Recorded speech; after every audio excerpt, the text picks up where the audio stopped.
Gopi Jana Vallabha Girivardhari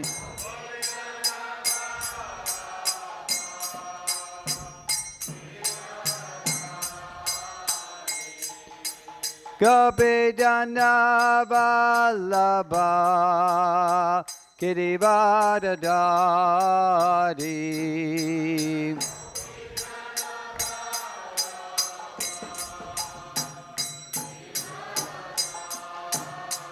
Yasodanandana Bhajana Ranjana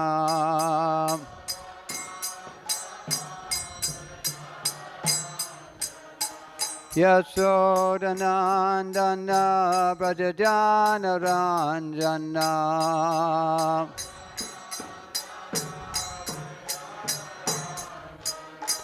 Jamuna Tira Vanachari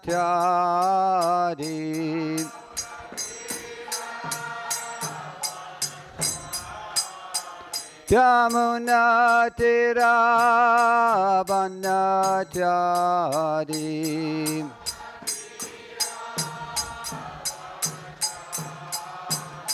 Jaya Radha Madhava Kunja Bihari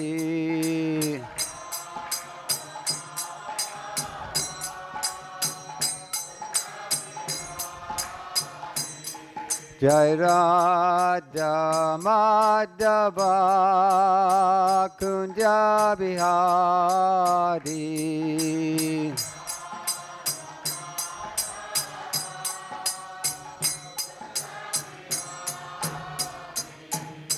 Gopi Jana Vallabha Girivardhari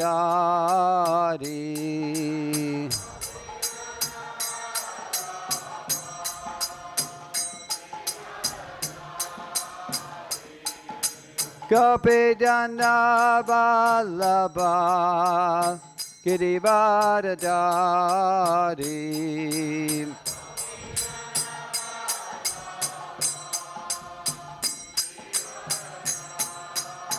Yasodanandana Brajajana Ranjana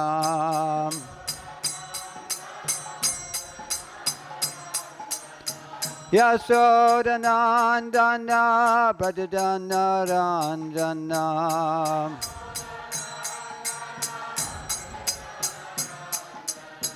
Jamuna Tira Vanachari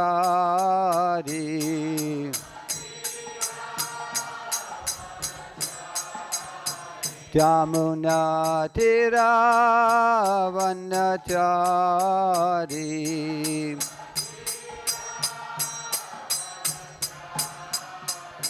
Jaya Radha Madhava Kunja Bihari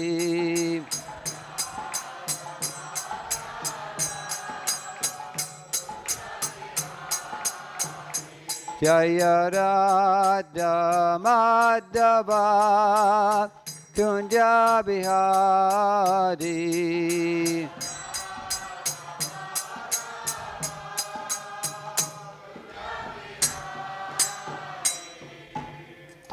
Janati Lila Om Vishnupad Paramahamsa Privajakacarya Sutarasadasi Srimad His Divine Grace Abhayatarana Bhaktivedanta Swami Srila Prabhupada Ki Janati Lila Om Vishnupad Paramahamsa Privajakacarya Asutaradadasi Srimad Srila Bhakti Siddhanta Saraswati Thakur Srila Prabhupada Ki Samaveta Bhakta Vrinda Ki Gaur Pimanandi. All glories to some of the devotees. All glories to some of the devotees. All glories to some of the devotees.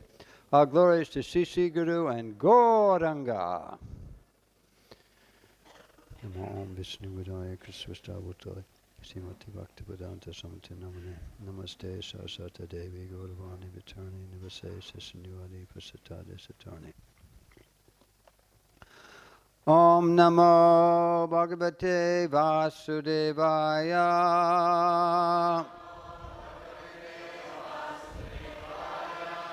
Om Namo Bhagavate Vasudevaya.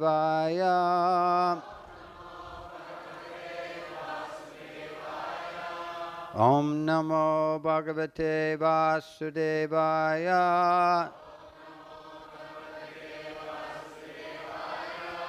Srimad Bhagavatam, Canto 10, Chapter 8, Text number 23.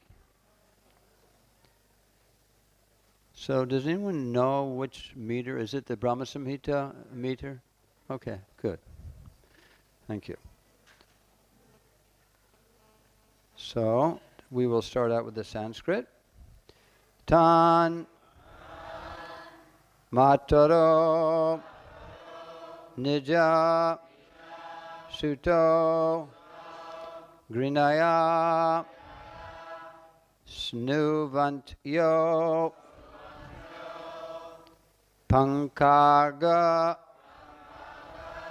Raga Ruchirav Upagriya Dorbhyam Datva Stanang Prapibato Sma Mukang Nirikshya Mugda Smitalpa Dashanang Yayatu Pramodam Tanmataro Nijasuto Grinayas Nubantyo.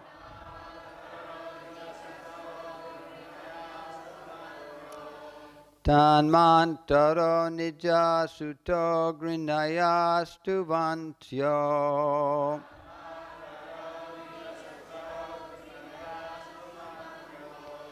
Pankangaraga Richarav Upagriya Dorbhyam.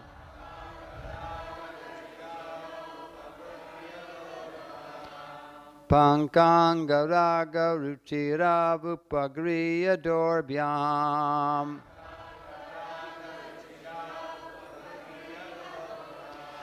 Tatvastanam Prapibato Sma Mukam Nirikshya.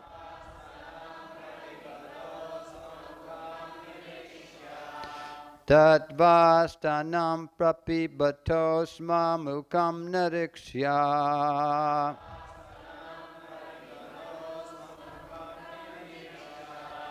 Mugda Smitalpa Dasanam Yatayu Pramodam.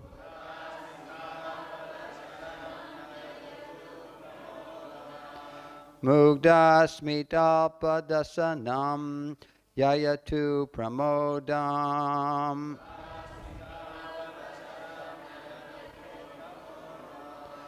Tanmantaro Nijasuto Grinaya Swanvantyo.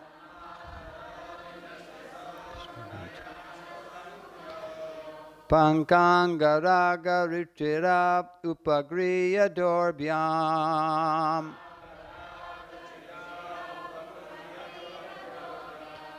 Tatvastanam Prapibato Sma Mukam Nirikshya.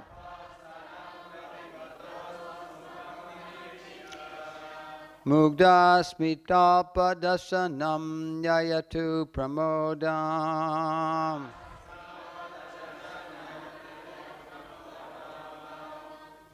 Others?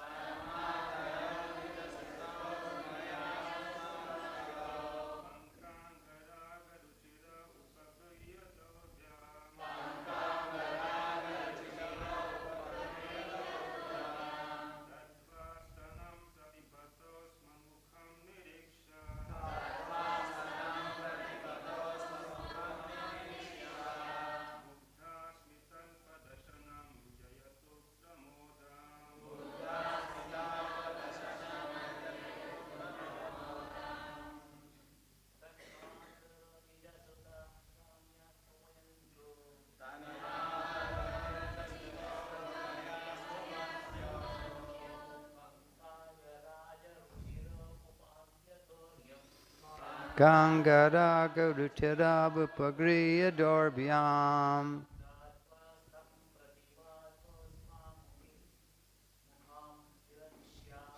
Tadvastanam prapibatos mamukam narikshya.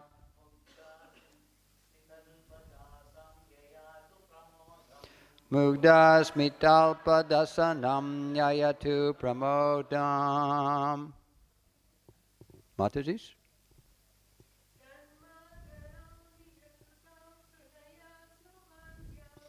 Sanmataro nidya suto grinayas manastyo. Pankangarago duchira upagriya dorbyam.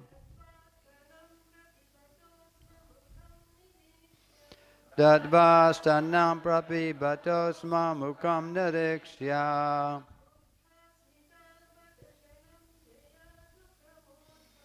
Mugdasmitalpadasanam yayatu pramodam. Okay.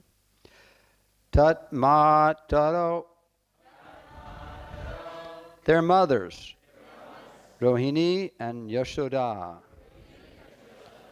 Nijasuto, their own respective sons.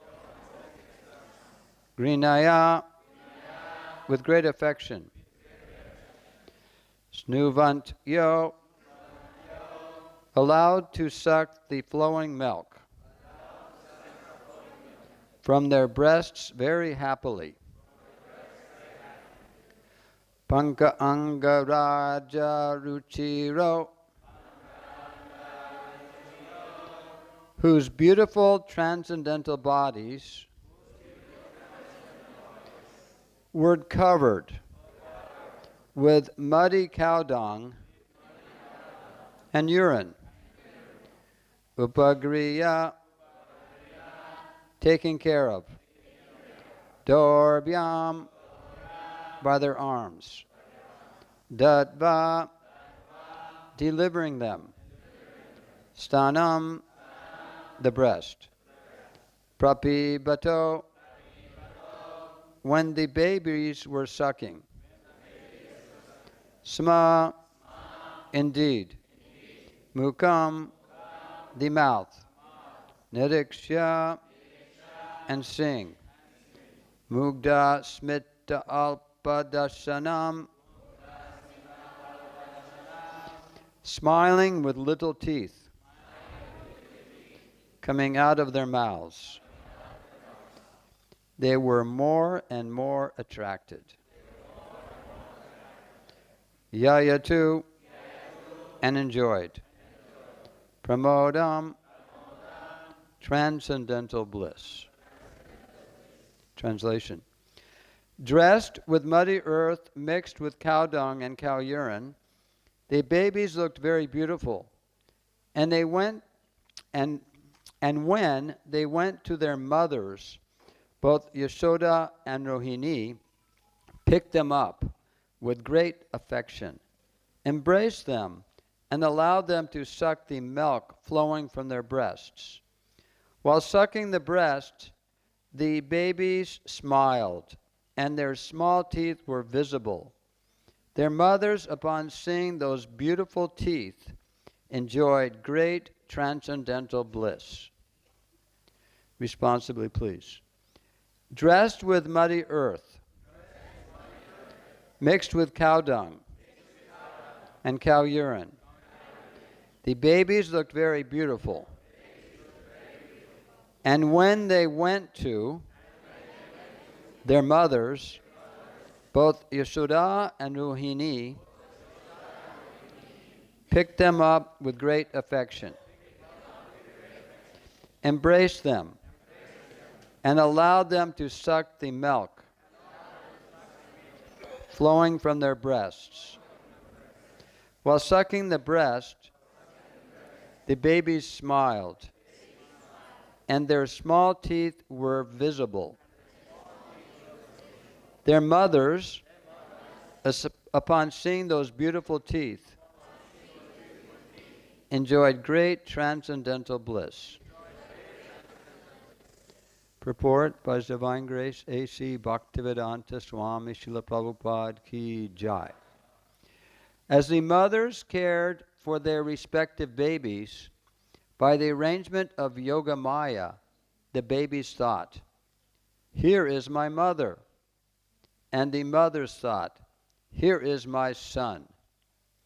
Because of affection, milk naturally flowed from the mother's breasts, and the babies drank it. When the mothers saw small teeth coming in, they would count them and be happy. And when the babies saw their mothers allowing them to drink their breast milk, the babies also felt transcendental pleasure. As this transcendental affection continued between Rohini and Balaram, and Yashoda and Krishna, they all enjoyed transcendental bliss. Om Ganatramandasya Ganandana Salakaya Takshun Militan Nena Tasmai Sri Gurave Namaha Sri Chaitanya Mano Bhistam Stapitam Yena Bhutale Swayam Rupa Kadamayam Dadati Swapadandikam Pandeham Sigaro Siyutapada Kamalam Si Gurun Vaishtavangscha Si Rupam Sagrajatam Sahagana Ragnatang Vitang Tang Jajivam Sadvaitam Savadutam Parijana Sahitam Krishna Chaitanya Devam Sri Radha Krishna Padan Sahagana Lalita Shivashakan Vitangscha Sri Krishna Chaitanya Prabhu Nityananda Sri Advaita Gadadhar Sivasati Gaur Bhaktavinda Hare Krishna Krishna Krishna Hare Hare Hare Rama Rama Rama Hare Hare Mukam Karoti Vachalam Pangum Langate Giram Yat Kripatyamaham Bande Sigurum Dinataranam Panchakapatrubhyascha Kripa Sindhubhyevacha Patitanan Bhavanebhyo Vaishnavebhyo Namo Namaha. So there's a saying that the younger brother is always the younger brother. So first of all, I would like to please request the blessings and the well-wishers of my older brothers. There's only a couple of them here, but I would still like to do that. And actually in Vaishnava etiquette, there's 5 ways that it is determined who is senior and who is junior. And it's not just by, who your guru is. If, it's the major concern is actually how much knowledge you have. So many of you are my older God brothers in that regard, so I please request all of your blessings and well-wishers also.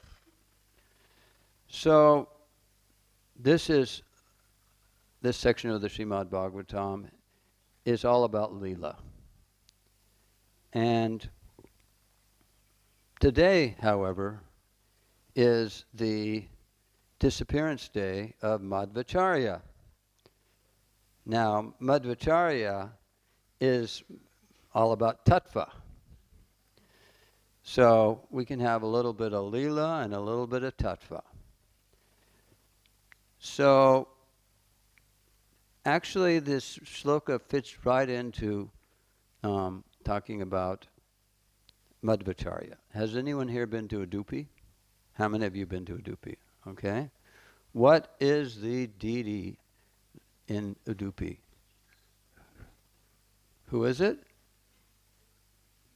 The main deity in the temple in Udupi? Yes, it's baby Krishna.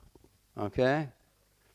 So this is how we will fit the sloka into the discussing the pastimes of Srila Madhvacharya. So Madhvacharya, he's an incarnation of Vayu, the wind god. Okay? And Vayu incarnated, he was the 3rd incarnation. So in the Treta Yuga, he incarnated as Hanuman. And then in the very end of the Dwapara Yuga, he incarnated as Bhima. So now in the Kali Yuga, he incarnated as Madhvacharya. So in our disciplic line, Madhvacharya has a very, very prominent role. Although he was walking around on this planet that we are sitting on at the very moment, only 800 years ago, he took initiation from Vyasadeva. Actually, he took Shiksha from Vyasadeva. He took Diksha from someone else in Udupi. But see, our line is a combination of Diksha and Shiksha. And so sometimes the prominent guru is a Shiksha guru, and this is also the case with Madhvacharya. So it's explained that there are what is called Sapta Chiranjeev. That means there are 7, like Chiranjeev means like always living, all right? And one of them is Madhvacharya, okay? Also Hanuman, and Bali Maharaj, Ashvatthama, Bibhishan, and I don't know if I said all 7 or not, but anyway, you get the point here. Madhvacharya, this may be his disappearance day, but generally speaking, the disappearance day means that they have left this world and gone, to their next destination, so to speak. But actually, Madhvacharya, he's still around on this planet today. And some say that he is in the Himalayas, in Badrikashram, with his guru. Some say that he is invisibly present in Udupi. And some say both. So I don't have realization to say which viewpoint is true, but we can understand that Madhvacharya is still personally present on this planet at this time. So Madhvacharya, there's a meaning to his name. So Madhu, of course, means nectar or bliss, and Va means knowledge. So it means like an abode of blissful knowledge. So, but he's also called an acharya. So he gives it to others. He gives knowledge and happiness to others. And this was actually what Madhvacharya was all about. It wasn't about him. It was about us. This is a common thread amongst the prominent acharyas and advanced devotees of the Lord, is that they are very concerned with the fallen conditioned souls in this world. And they go through so many difficulties, trials and tribulations to lift us up, bring us back to the spiritual world. So, in order to assist the conditioned souls in this material world, Lord Krishna, he arranged for 4 sampradayas to disseminate transcendental knowledge to the living entities who are present in this dark material world. And Srila Bhakti Siddhanta Saraswati Thakur compared the 4 sampradayas to 4 ropes that are going down, down, down a deep, dark, dark well. And one can take advantage, if you're in this deep, dark well, one can take advantage of any one of these ropes and get pulled out of the material world. But it takes some endeavor on your part. You have to grab onto the rope.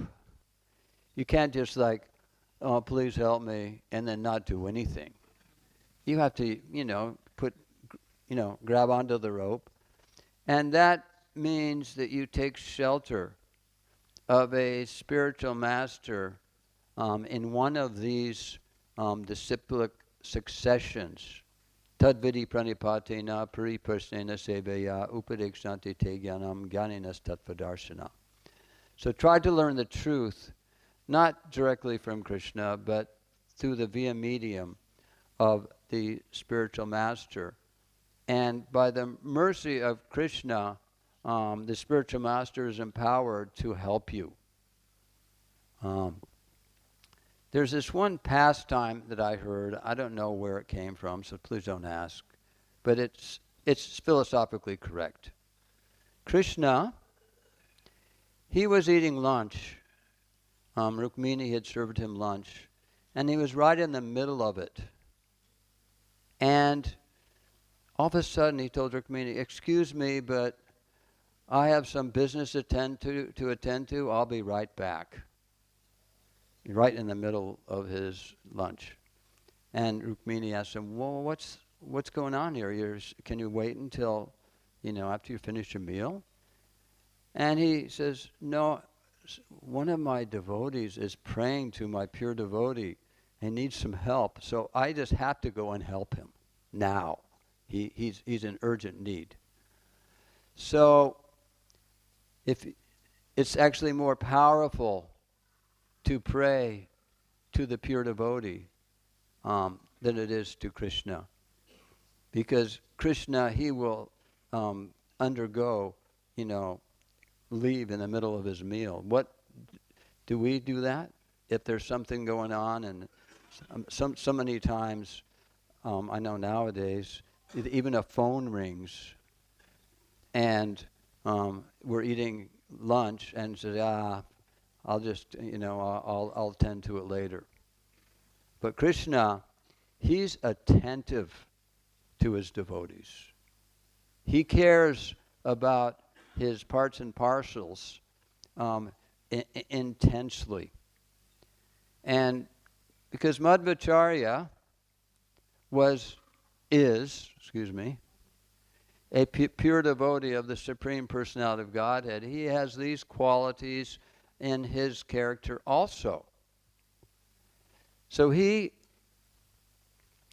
when he was growing up, he wasn't some kind of like weakling. He was a very strong young child, and then a young man, and then an adult.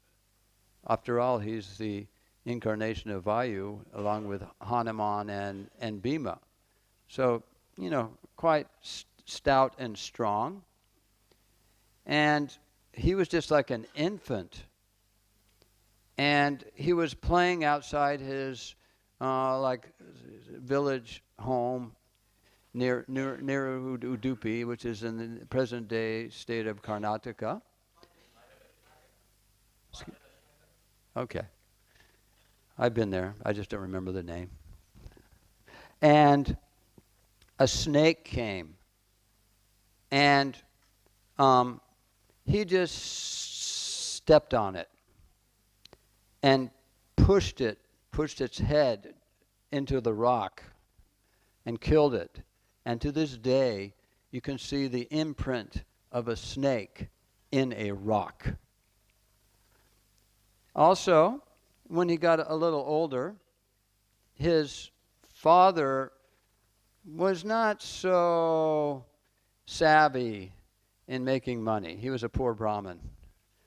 And he had borrowed some money from like some money lender. And the money lender came to his house and sat there and said, "I'm not leaving until you pay me back." And poor Madhvacharya's father, he didn't have any understanding of how he was going to pay this gentleman back. So Madhvacharya approached him and said, "What's going on here? Who's this person who has come to our house?" And he explained it to him, and he says, "Oh, no problem, I'll take care of it. You have nothing to worry about." And his father, Madhvacharya's father, kind of didn't take it very seriously. So he went in the backyard. There's a tamarind tree. And he took some tamarind seeds and put them in his hand, and then brought these seeds to this gentleman and says, "Here, I want to pay you back from my father's debt. I want to resolve it." And the gentleman, of course, didn't take him so seriously. But when he opened his hands, the tamarind seeds had transformed into golden coins. So he put them in his hand, and the debt was resolved. So, in this way, he's not an ordinary personality, Madhvacharya. And he's actually quite an all-arounder. Just like if you watch the Olympics and you see the young men who are running the 100 meters, they're usually quite stout. They kind of have like big legs and muscles on their arms and chests like that. And then you see the guys that run long distance. They're almost as skinny as I am, but not quite. But Madhvacharya, he had endurance strength, brute strength, everything. And he was also very learned. And he became very famous. I don't know exactly how beautiful he was, but he had a lot of the opulences of Krishna Bhagavan, reservoir of opulences. But he, as he grew up, he went to school, and he, kind of did it really quick. And then he went home, and then he went to another school, and in that school it was a Gurukula. The teacher, the guru, he was just playing all the time. He didn't take the studies very seriously. So the teacher admonished him and says, "You're just wasting your time here. You're not taking these studies so seriously. And you have not learned what I have taught." And Madhvacharya says, "I can tell you every single lesson that you've taught so far." And he started speaking and explaining everything that the teacher had taught the students in the class. And although he was not even present half the time. And then started even speaking things that the teacher was going to be teaching the students in the future. So quite an amazing personality, Madhvacharya. And he only lived he's still living now, but he was present before eyes like me and you have only 800 years ago in Kali Yuga. So there's, you don't really know who's sitting right next to you right now.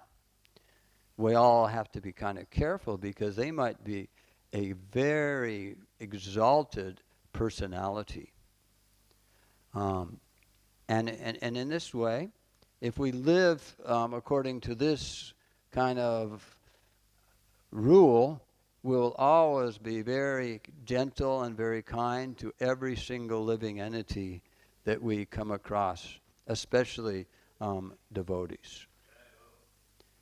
So, the parents of Madhvacharya, before Madhvacharya was born, they had 2 other sons that died in infancy.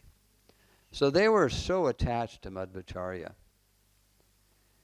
And after Madhvacharya graduated from the Gurukula, he came home and he told his father, say, you know, Dad, I want to go and preach Vaishnavism and all over the world. And he had a stick in his hand. And he was talking to his father like this. And his father said to him, you know, we are right in the middle of Mayavad influence. This place we are living is, Sankaracharya had very successfully defeated the Buddhists and established Mayavad philosophy throughout India, but especially South India. Could everyone please turn their cell phones off? Thank you. So his father said, for you to be successful in preaching and being successful in preaching Mayavad philosophy to the masses of people, especially in this area, is about as possible as if you were to stick that stick that you have in your hand in the ground, and from that stick would grow immediately a huge tree. So Madhvacharya stuck the stick in the ground, and immediately a huge tree grew. So this is a omen. And his father understood, and him and his wife this is their only child. They were completely, they didn't want to lose him. And they started he's 10 years old at this time. And so they started making arrangements for him to get married. Okay? And he got word of this. And he went to a mat that he was familiar with. And actually he asked his guru, his Diksha guru, I want to take sannyas. And after 2 years, he gave him sannyas at the age of 12 years old. And he went in the heart of Mayavad territory and challenged everybody who came in his path, just to discuss what is the absolute truth, and based on shastra and logic, and he completely defeated everybody, and many of the Mayavadis became personalists, became Vaishnavas. Whereas previously, when Sankaracharya was leaving this world, he told his disciples that the guru of his Param Guru, Madhvacharya's Param Guru, he is the enemy. He is a Vaishnava, and he is the threat to Mayavad. So you give him trouble. That was like the Guru's order. So they burned down his mutt, they burned his books, anyway, it caused so much trouble to him. So for his survival, externally, instead of wearing the Vaishnav tilak, he put on the Shiva tilak. And he carried an ekadanda, just so that he could survive. But that was all external. Internally, he remained a Vaishnava. And his disciple, which was the guru of Madhvacharya, also did like this. So sometimes the disciple is more powerful than the guru. But the power of this disciple is because he has full humility. And he's completely, just like he said, that by the mercy, he told his father when his father challenged about his abilities to go and preach Vaishnav and be successful in preaching Vaishnav philosophy, all over the world. He told his father, by the mercy of God, a young boy like me can be successful in preaching Vaishnav philosophy in the midst of Mayavadis. Similarly, by the mercy of God, this stick, when it is planting in the ground, will grow into a huge tree. So he didn't take anything he did, like all the potencies he had, as, power coming from him. He didn't own it. He didn't take that it's like pride was not present in his character at all. Whereas this is the culture of Vaishnavism. It's a culture of surrender and humility to the spiritual master, and gradually the understanding grows and grows and grows that we have no power of our own. Krishna says, Balam balavatam chaham, that I am the strength of the strong. Tejas tejas vinamaham, I am the power of the powerful. So the Vaishnava, the realized Vaishnava, he understands that this is not coming from me. I'm just a recipient of the mercy of my spiritual master and coming down the disciplic line from Krishna.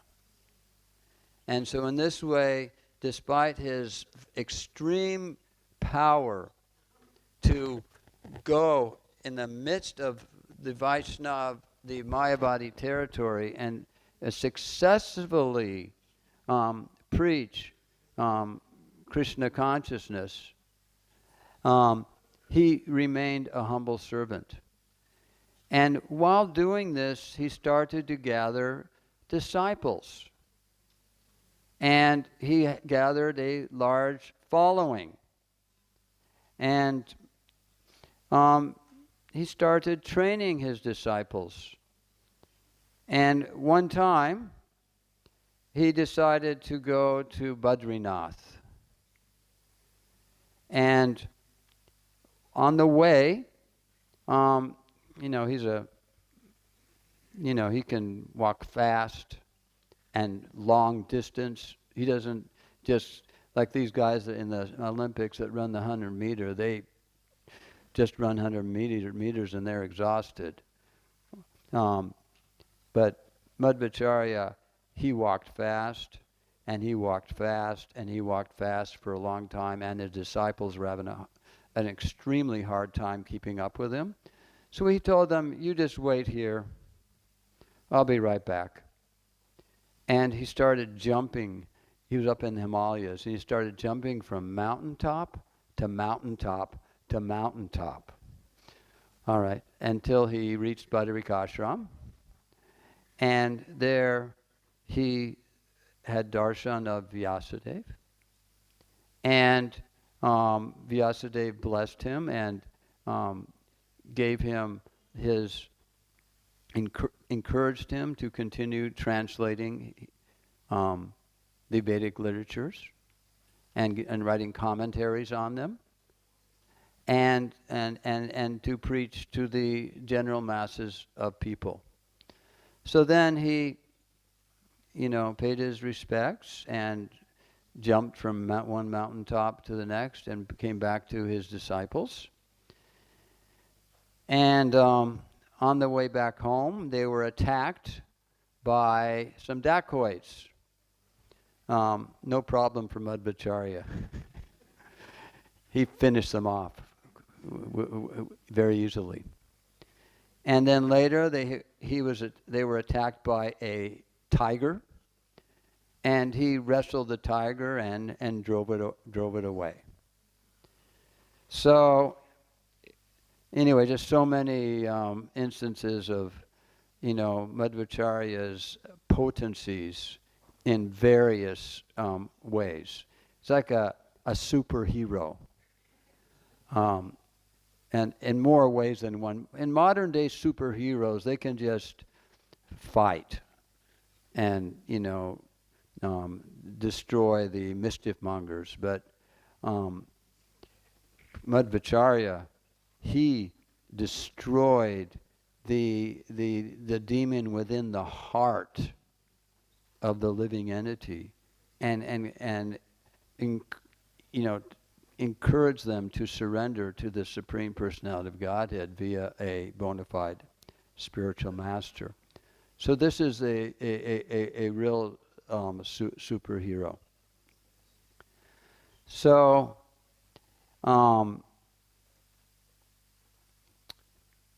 so he was strong, learned, renounced, faithful, and musical too. Generally, someone, it's not always, but someone who's like really, really musical.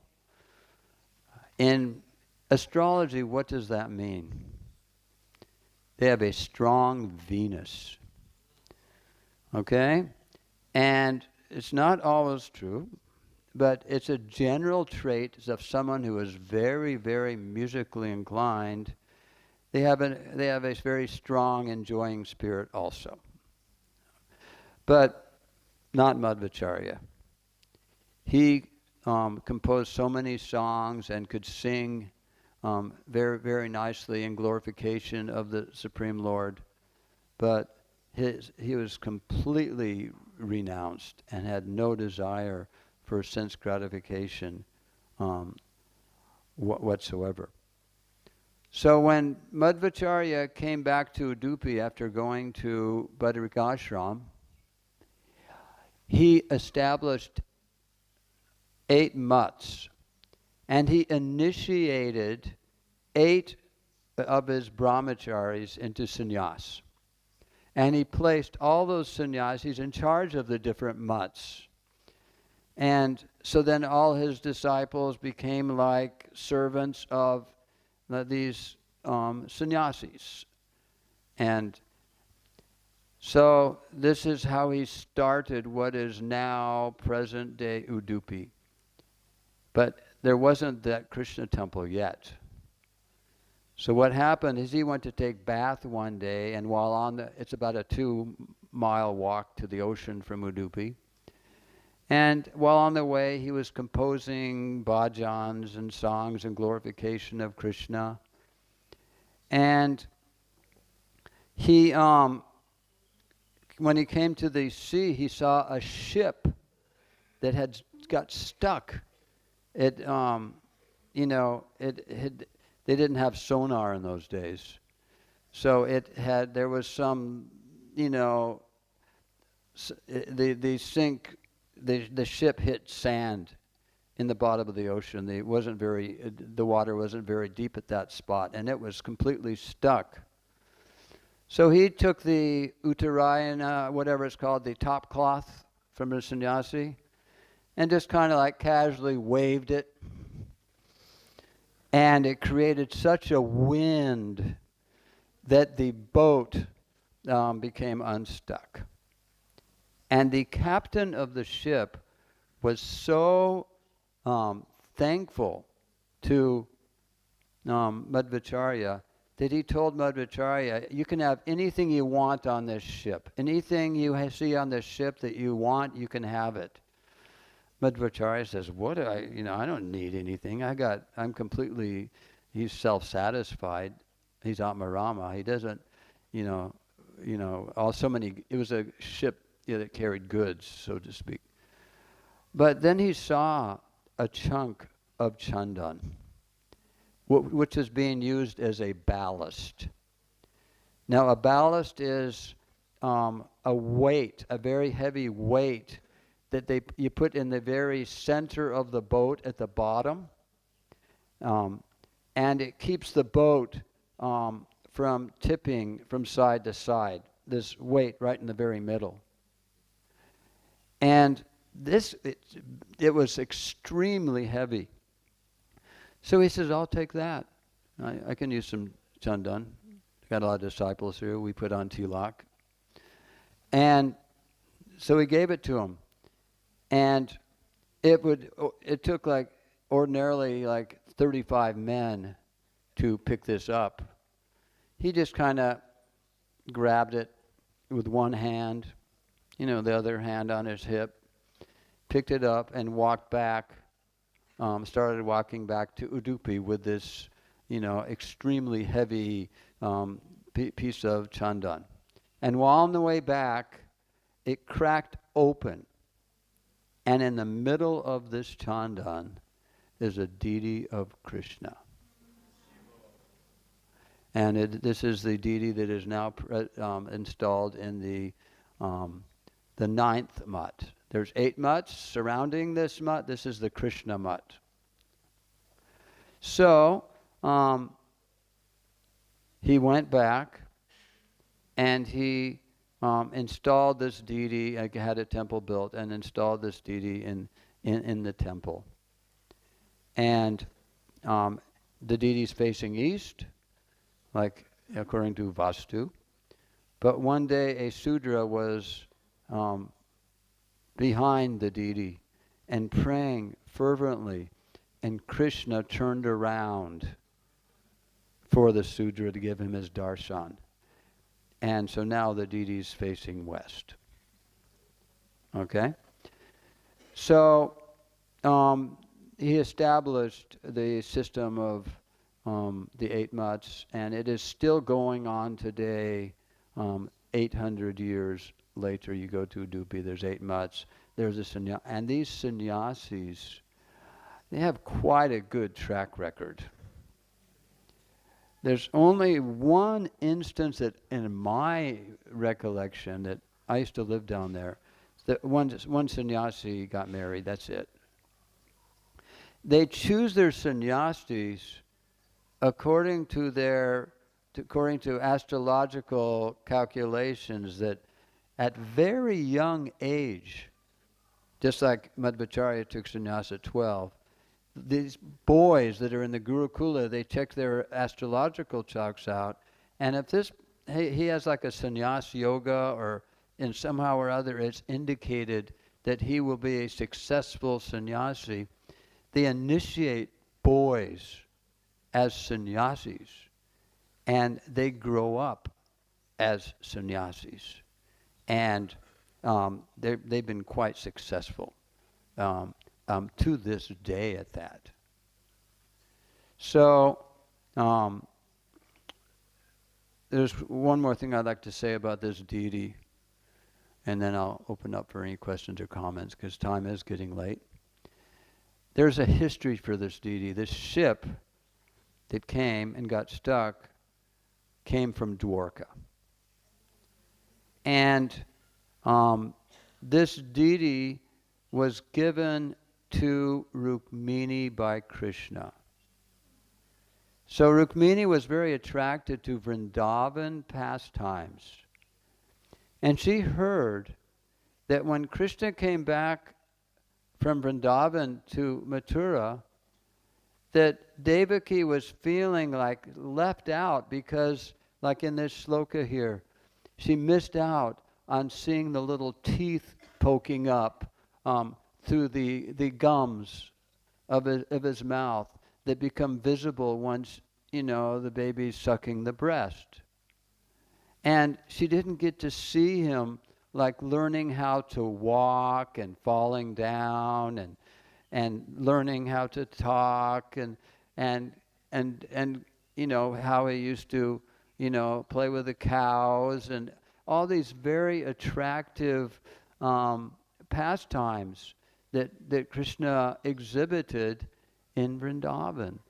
So Krishna, for a short amount of time, transformed himself into a child and allowed Devaki to experience this rasa with him. So Rukmini heard about this and she said, I also want this. Could you please, transform yourself into a baby? I want to, have this rasa with you also. And Krishna thought, well, this is kind of like a little bit awkward for me. It's like, I'm your husband. And, you want to have a relationship with me like a baby? I mean, this isn't really, it's kind of like rasa basa here, So he said, I tell you what, I can't do that. But he gave a deity of himself as a child to Rukmini to worship. And when Krishna performed his pastimes of leaving this world, and Arjuna was taking the queens of Vrindavan to Hastinapur to give them shelter because Krishna had left the world, he took the deity and he buried it in where the Gopi Chandan is located now near Dwarka, and buried the deity. And it stayed there for 4,000 years. And somehow or other, someone excavated the Gopi Chandan and he sold it as a ballast to this shipping company. And then it went to Udupi and the deity again manifested itself and is now being worshipped in Udupi for all of us to take advantage of and receive the mercy of. Okay, so I managed to tie in the sloka and the pastime of Madhvacharya. I hope that everyone's satisfied. Does anyone have any questions or comments? Or as Vaisheshik would say, reflections. Everyone's welcome to do whatever they want here as far as that goes. Yes, Prabhu. Do we have a microphone or? I'm hoping the new temple that wherever they do Bhagavatam class, they make it good acoustics, because this particular room doesn't. So, yes, Prabhu, go ahead, speak. I really liked the point that you made about how the disciples' qualification is humility. Mm. And the only reason why they receive any empowerment is because of that strong humility that exists within their heart. I really appreciate it. Thank you. We should all appreciate that, and that will make us reciprocals to become powerful preachers in Srila Prabhupada's army. Because what gets in the way of being a powerful preacher is pride. What gets in the way of spiritual progress in general is pride. So this chanting of the holy name in a submissive, humble mood will create a fertile ground for that plant of humility to grow and grow and grow and expand and expand and expand. And in this way, you'll become a very soft-hearted Vaishnava in due course of time. Yes, Mataji.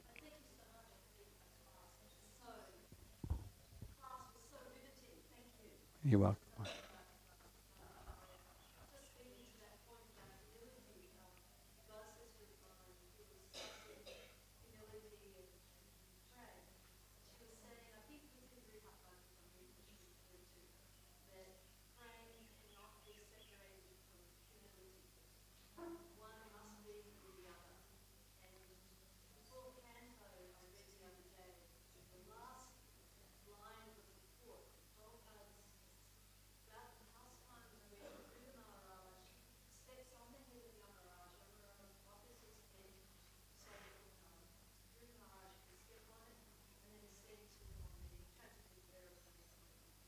Yeah.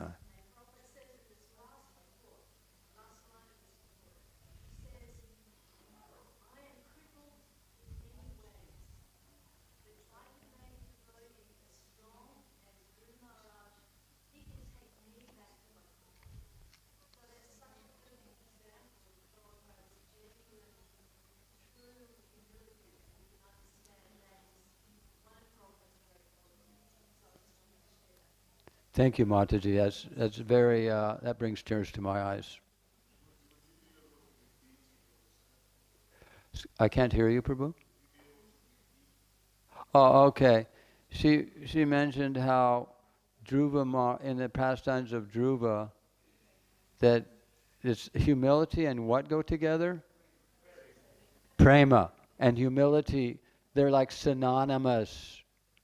You can't have prema without humility. And then she gave the pastime of when Dhruva Maharaj was going back to Godhead, that Yamaraj bowed down and allowed and gave a stepping stone for Dhruva to enter into the flower airplane back to Vaikuntha. This is, it's, if you're proud, you cannot understand the concept of the Uttama Adhikari. It's like very bewildering how an Uttama Adhikari, he sees everybody else as more advanced than him. But in reality, he's the most advanced. So if you're thinking that you're something special, then you have a long ways to go. But if you're thinking that everyone else is more qualified than you, you're doing pretty good.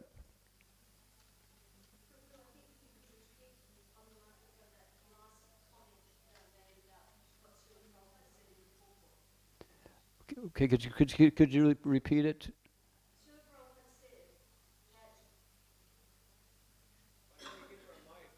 There's no mic. Oh, yeah. Okay, now I remember. Prabhupada said in the last line of that purport that if I could make a disciple like as qualified as Dhruva Maharaj, then that disciple of mine could take me back to Godhead. Okay, so this is like the humility and of Srila Prabhupada. That he wants to make a disciple that is more advanced than him, and then that disciple will take him back to Godhead. Okay? So it's 9:00, a little bit past. Thank you very much. Hare Krishna.